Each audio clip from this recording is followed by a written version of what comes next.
चलो तो आज हम लोग शुरू कर रहे हैं चैप्टर नंबर 2 और ये है motion in a straight line. ठीक है, अब सबसे पहली बात, what is a straight line? Motion can be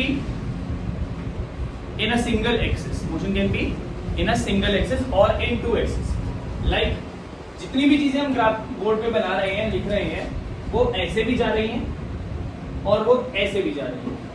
तो ये जो दो एक्सिस में जा रही है, वाई आप जानते हो इसको, इसको एक्स जानते हो, इनको हम कहते हैं मोशन इन अ प्लेन या टू डायमेंशनल मोशन। कितना डायमेंशनल मोशन?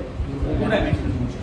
बट यहाँ पे हम जो बात कर रहे हैं, हम बात कर रहे हैं सिंगल डायमेंशन में, मतलब सिंगल एक्सिस में। तो या तो कोई बॉडी इस तरह से जाएगी, या इस तरह से जाएगी, या इस तरह से जाएगी। तीनों में से एक ही एक्सिस को फॉलो करेगी। लाइक अगर मैं एक सीधी लाइन खींच देता हूं तो motion in a straight line.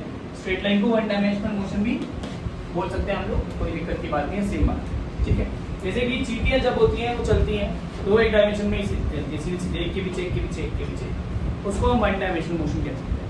अगर गाड़ी, अगर ट्रैक जो बिल्कुल स्ट्रेट हो, गोल नहीं, गोल हो गया तो फिर दो डायमेंशन हो जाएगा, बट स्ट्रेट ट्रैक पे जब गाड़ी चलती है तो उसे हम कहते हैं वन डायमेंशनल मोशन। ठीक, अब मोशन जो है वो अलग अलग जगह से देखा जा सकता है, और जो जगह से मोशन को देखना स्टार्ट करते हैं या क्वेश्चन को शुरू करते हैं, क्योंकि अर्थ गोल है, इसका कोई एंड और स्टार्ट तो है, इधर से उधर तक ऐसे ही, ठीक है ना। तो जिस जगह से हम स्टार्ट करते हैं उसको हम कहते हैं फ्रेम ऑफ रेफरेंस। क्या कहते हैं? Frame of reference. तो जहां से भी हम स्टार्ट कर रहे हैं वो हमारा फ्रेम ऑफ रेफरेंस है। अगर आपको देखना है कि आप कितना चले हो तो आप सबसे पहले स्टार्ट करते हो हमेशा अपने घर से। तो हर किसी का घर तो अलग अलग जगह पे, सबके हिसाब से फ्रेम ऑफ रेफरेंस अलग अलग है। लाइक मैंने अगर क्लास बुला ली रात के 9 बजे तो बिल्कुल आसपास वाले बच्चे, जो बिल्कुल आसपास वाले बच्चे हैं, वो तो आराम से आ जाएंगे। कि इवन चलो 1 किलोमीटर वाले भी आसपास आराम से आ जाएंगे अगर पेरेंट्स ना छोड़ें तो भी। बट जो दूर वाले बच्चे हैं उनको तो दिक्कत होगी। क्यों? मेरा घर तो वही है, मतलब मेरा सेंटर तो वही है, कुछ चेंज थोड़ी है। क्या है? Frame of reference. आप देखते हो कि इसका घर तो भैया पास में ही है, मेरा घर तो बहुत दूर है। किससे बहुत दूर है? फ्रॉम अ पॉइंट, जिसे हम कहते हैं फ्रेम ऑफ रेफरेंस। तो अलग अलग जगह पे अलग अलग फ्रेम ऑफ रेफरेंस हो सकती है। इसी कोई बहुत बड़ी वो नहीं है, बस सिंपल ये बात है, जहां से शुरू कर रहे हैं वो क्या होता है? Frame of reference. इस चैप्टर में हम लोगों को सबसे पहले दो चीजें पढ़नी है, एक स्केलर क्वांटिटी, एक वेक्टर क्वांटिटी। ऑल्दो अब ये सिलेबस में नहीं है, नई किताब में आपको नहीं मिलेगा, बट फिर भी आपको बेसिक आइडिया नहीं होगा तो फिर आप आगे कैसे लोगे? ये मान के रखा है सीबीएसई ने कि आप लोग 9th में भी पढ़ के आए हो, बट मैं आपकी बात को बिल्कुल नहीं मानता। तो इसलिए शुरुआत कर देते हैं स्केलर और वेक्टर। दो टाइप की क्वांटिटीज होती हैं, एक होती है स्केलर क्वांटिटीज, एक होती है वेक्टर क्वांटिटीज। अगला चैप्टर पढ़ोगे उसमें पूरे वेक्टर्स के बारे में है, बट स्केलर क्वांटिटीज वो होती है जिनमें सिर्फ और सिर्फ मैग्नीट्यूड होता है। अगर मैंने मैग्नीट्यूड के साथ डायरेक्शन लगा दी तो वो क्या बन जाएगी? वेक्टर। कहने का मतलब है अगर मैंने बोला 3 किलोमीटर चले जाओ, कहाँ चले जाओ नहीं पता, बस 3 किलोमीटर पता, तो उसे हम क्या कहेंगे? स्केलर। पर मैंने कहा 3 किलोमीटर चले जाओ, यहाँ से सीधा जाना, यहाँ से सीधा जाना मतलब I am adding the direction to it, right? So it becomes a vector. पक्का? स्केलर और याद रखना, स्केलर क्वांटिटीज ऑलवेज पॉजिटिव होती हैं और vector quantities can be positive और else can be negative, they can be both. ठीक है, स्केलर क्वांटिटीज के एग्जांपल है टाइम, मास और स्पीड, और भी बहुत सारे होते हैं। और वेक्टर क्वांटिटीज के एग्जांपल है वेलोसिटी, एक्सेलरेशन एंड फोर्स। आपकी बात। सबसे पहले हम बात करते हैं स्पीड। स्पीड बचपन से हम पढ़ते आ रहे हैं, डिस्टेंस अपॉन टाइम। ठीक से पढ़ लेते हैं। विद डेफिनेशन अगर बात करें तो it is a total distance या total path covered upon total time taken. Total path covered upon total time taken. तो कितना पाथ आपने कवर किया एक पर्टिकुलर टाइम में, उसको हम क्या कहते हैं? Speed.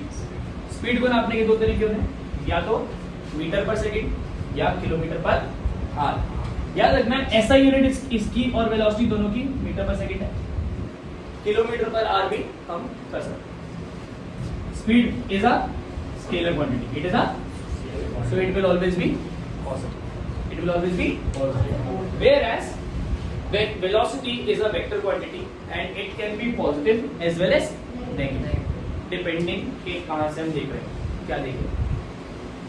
Change in position upon change in time, यहाँ पे पोजीशन के चेंज को डिपेंड कर रहे हैं, मतलब आप कहाँ पे पहले थे और अब कहाँ पे हो, उसको कहते हैं। और इस चीज को हम डिस्प्लेसमेंट भी बोलते हैं। क्या बोलते हैं? डिस्प्लेसमेंट। जैसे कि change in position upon change in time को हम लिख सकते हैं xf minus xi upon tf minus ti, where xf is final position, xi is initial position. इसे डिस्प्लेसमेंट भी कहते हैं। जैसे कि मान लो मैं यहाँ पे खड़ा हूँ और मैं 2 स्टेप इधर चला गया, तो इसको क्या कहते हैं? डिस्प्लेसमेंट या डिस्टेंस दोनों कह सकते हैं। इनिशियल पोजीशन थी वो वाली और फाइनल पोजीशन है। अगर मैं एक स्टेप वापस आ गया तो मैंने डिस्टेंस कितना ट्रेवल किया? 2 इधर 1 इधर, कितना हो गया? 3। पर मेरा डिस्प्लेसमेंट क्या है? 0। एक स्टेप आ गया है, क्योंकि हम ये नहीं देख रहे हम कितनी दूर से वापस आए, बट हम यहाँ पे है ना फाइनली, और एक स्टेप दूर पहले खड़ा था मैं, तो मेरा क्या हुआ? ये डिस्प्लेसमेंट। डिस्प्लेसमेंट कितना हुआ? 1, और स्पीड डिस्टेंस कितना हुआ? 3। समझ गए? 2 आगे गए 3 पीछे गए, मतलब स्पीड में या डिस्टेंस में तो हम सब ऐड कर रहे हैं, पर वेलोसिटी में या डिस्प्लेसमेंट में हम फाइनल और इनिशियल पॉइंट को देखते हैं, कैसे घूम के आए वो नहीं देखते। आपका घर मान लो 2 घर दूर है, ठीक है, आप निकले इस घर से और पूरा ऐसे डीएलए का चक्कर मार के यहाँ पे आ गए, तो डिस्टेंस तो ज्यादा हुआ और डिस्प्लेसमेंट तो कम हुआ, राइट? इसका बहुत सिंपल एग्जांपल, आप गाड़ी ले, आपने कहा कि ठीक है मम्मी मुझे यहाँ से स्कूल जाना है, मम्मी ने बाइक ले ली, चलो भाई पापा ने बाइक ले ली, आप बाइक लेके चले गए स्कूल से, वो कहेंगे भाई तेल कैसे खत्म हो गया? स्कूल से तेरा 2.5 किलोमीटर दूर है। तो तेल जब यूज होता है बेटा वो डिस्प्लेसमेंट पे नहीं चलता, किस पे चलता है? डिस्टेंस, है ना? आपने कितनी चलाई पे तेल खर्च होगा ना। स्कूल 2 किलोमीटर 2.5 किलोमीटर है, बट तुम घूम के 5 किलोमीटर आ रहे हो, दोस्तों को छोड़ते आ रहे हो, तो क्या? ठीक, तो ये वेलोसिटी जो है वो क्या है? क्या है? Change in position upon change in time. याद रखना, जब भी हम ऐसे लेते हैं change in position upon change in time, इसको हम कहते हैं एवरेज वेलोसिटी। क्या कहते हैं? और यहाँ पे चेंज को डिनोट करते हैं हम डेल्टा से। किससे? डेल्टा। ये ट्रायंगल बना है, इसे डेल्टा कहते हैं। Change in position upon change इन पक्का। कभी कभार हम पूरे के पूरे यहाँ से वहां तक का टाइम नहीं लेते, या पूरी वेलोसिटी नहीं लेते, एक छोटे से टाइम की वेलोसिटी लेते हैं, बहुत स्मॉल इंस्टेंस की। और जब बहुत छोटे टाइम की बात करते हैं तो वो वेलोसिटी एवरेज ना लेके हम लेते हैं इंस्टेंटेनियस वेलोसिटी। क्या लेते हैं? इंस्टेंटेनियस। और इंस्टेंटेनियस वेलोसिटी जो होती है वो होती है dx by dt। ये d जो है ये भी चेंज है। Delta is a large change, d is a smaller change. इसमें इंटीग्रेशन डिफरेंशिएशन में डिफरेंशियल है, ये यूज होता है। ऐसा यूनिट मैंने आपको बता दी मीटर पर सेकंड। किसी को पता है मीटर पर सेकंड से किलोमीटर पर आवर में कैसे कन्वर्ट करते हैं? 5/18 के 2 से 1 किलोमीटर पर आवर में कितने मीटर पर सेकंड है?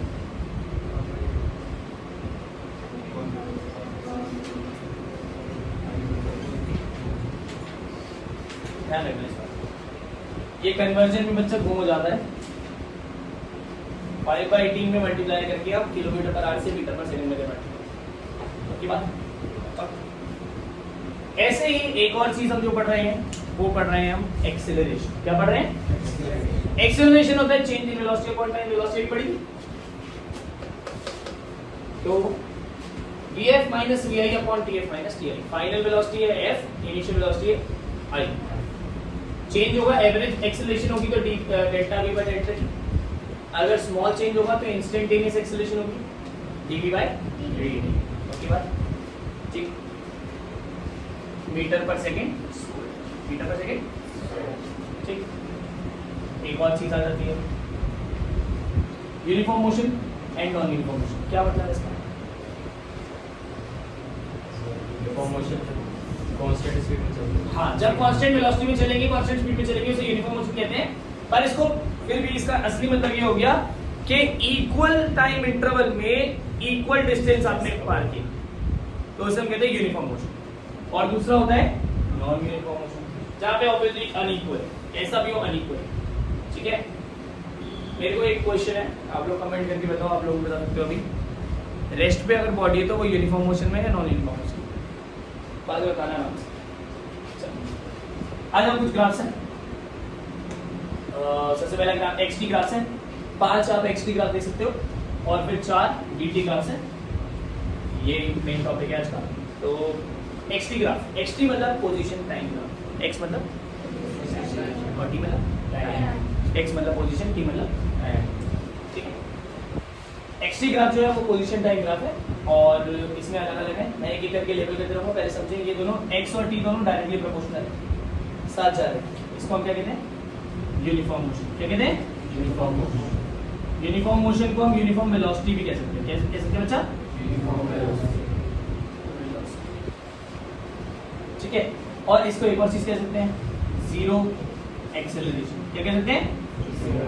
बेटा एक्सेलरेशन नहीं हो, एक्सेलरेशन वेलोसिटी कांस्टेंट है ना। जब वेलोसिटी कांस्टेंट है मतलब चेंज नहीं हो रहा, चेंज वेलोसिटी में नहीं हो रहा तो एक्सेलरेशन क्या है? एक्सेलरेशन क्या है? जीरो। ये देखो ये वाला नॉन यूनिफॉर्म मोशन, यूनिफॉर्म नहीं है तो क्या है? Non uniform motion. ये है देखो x जो है वो वही के वही है बट टाइम बढ़ जा रहा है। इसको हम कहते हैं जीरो वेलोसिटी। जीरो वेलोसिटी को हम कह सकते हैं रेस्ट। क्या कह सकते हैं? ठीक है। याद रखना अगर वेलोसिटी कांस्टेंट हुई तो भी एक्सेलरेशन जीरो, और वेलोसिटी जीरो हुई तो भी एक्सेलरेशन जीरो। समझ रहे? ये दोनों ग्राफ जो है ये एक्सेलरेशन के लिए डायरेक्टली आएंगे तो पता होना चाहिए। अगर कर्व ऊपर को है, एक्सटी ग्राफ में अगर कर्व ऊपर को है तो होते हैं पॉजिटिव एक्सेलरेशन। क्या होती है? और अगर एक्सटी ग्राफ में कर्व नीचे को है तो उसे हम कहते हैं नेगेटिव एक्सेलरेशन को हम एक और वर्ड कहते हैं रिटार्डेशन। मैं बताता हूँ, मैं दोबारा बता रहा हूँ।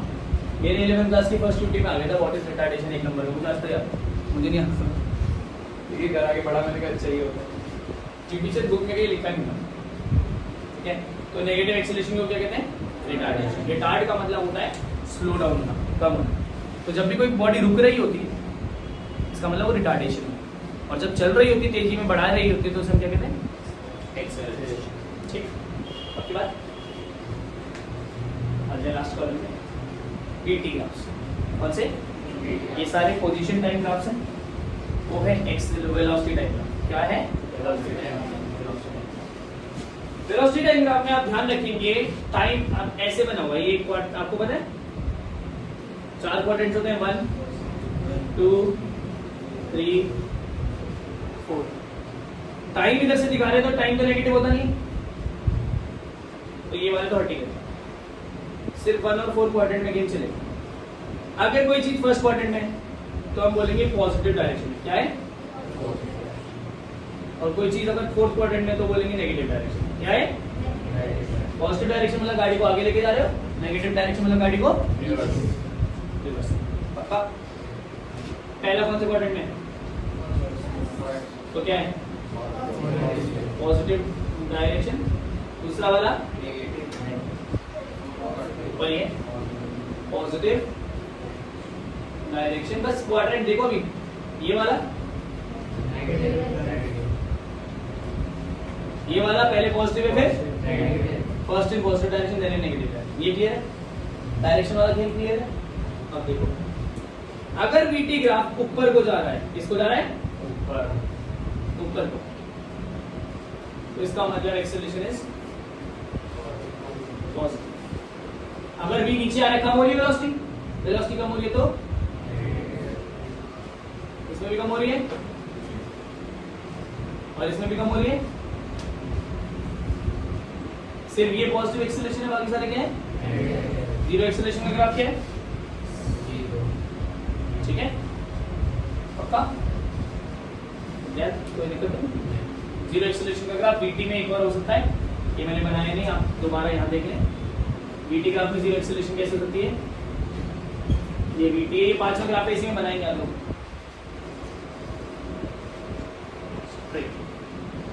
वेलोसिटी चेंज नहीं हो रही है, वेलोसिटी चेंज नहीं हो रही है, तो ये भी वीटी ग्राफ हो गया आपका 5वां ग्राफ हो गया। तो 5 ग्राफ हमने एक्सटी करे, 5 ग्राफ हमने वीटी। फिर एक एंड कर रहे हैं वीडियो को, तो एक क्वेश्चन ही कर रहे हैं। ठीक है?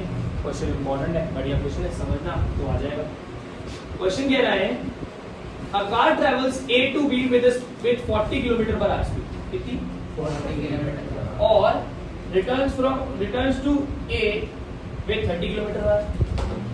अलग अलग कह रहा है find the average speed and velocity, find the average speed and velocity.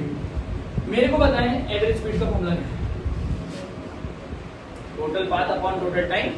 ठीक है, लेट कर लेते हैं हम लोग कि जो डिस्टेंस है, लेट कर लेते हैं A to B का डिस्टेंस जो है वो है S। क्या है? या X लेट कर लो आपको मर्जी। पता? वापस आने में कितना रहेगा? X गया और X आया, कितना डिस्टेंस हो गया? Total distance 2x। वापस अपनी ओरिजिनल पोजीशन में आ गया तो टोटल डिस्प्लेसमेंट कितनी आएगी?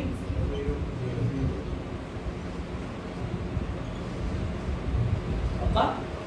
देख लो, आ जाए। अब देखते हैं टाइम टेकन, तो बताएंगे टाइम देखते हैं। पहले निकालते हैं A से B का टाइम t1। टाइम क्या होता है? डिस्टेंस अपॉन डिस्टेंस क्या दिया है? स्पीड क्या है? ऐसे सेकंड टाइम क्या है? डिस्टेंस अपॉन टोटल टाइम क्या है? क्या होगा जल्दी बताओ? t1 plus t2 x plus upon 40 plus x upon, इसको एलसीएम लेंगे 120, 3x plus 7x upon 17। Zero नहीं लगता, एलसीएम की बात हो। ये आ गया पक्का? टाइम आ गया। सबसे पहले क्या निकालनी है? एवरेज स्पीड का फॉर्मूला यहाँ पे सब लोग वो देखें। स्पीड का फॉर्मूला टोटल डिस्टेंस कितना था? अपॉन टोटल टाइम कितनी है? x से x, ये 120 ऊपर चढ़ जाएगा, ये बन जाएगा 240 अपॉन 7 की टेबल में 20 को आता है, 20 बनाता है 3 पे 30 बचा, 4 आ गया, पॉइंट लगाया, 20 बच गया, 2 आ गया, 60 बच गया, 8 आ गया। 34.28 किलोमीटर पर आवर। ये क्या है? इसकी एवरेज एवरेज वेलोसिटी क्या है? 0 क्यों है? क्योंकि डिस्प्लेसमेंट 0 है, तो इसका मतलब यहाँ पे पूरा change in position upon final position भी वही है, इनिशियल भी वही है, तो डिस्प्लेसमेंट 0 तो वेलोसिटी भी। तो जब भी आप घर वापस आते हो आपकी वेलोसिटी हमेशा 0 हो जाती है। अपने घर से निकले और वापस आते सब कुछ काम करके आपकी वेलोसिटी क्या है? पक्का? सब लोग क्लियर है? Thank you.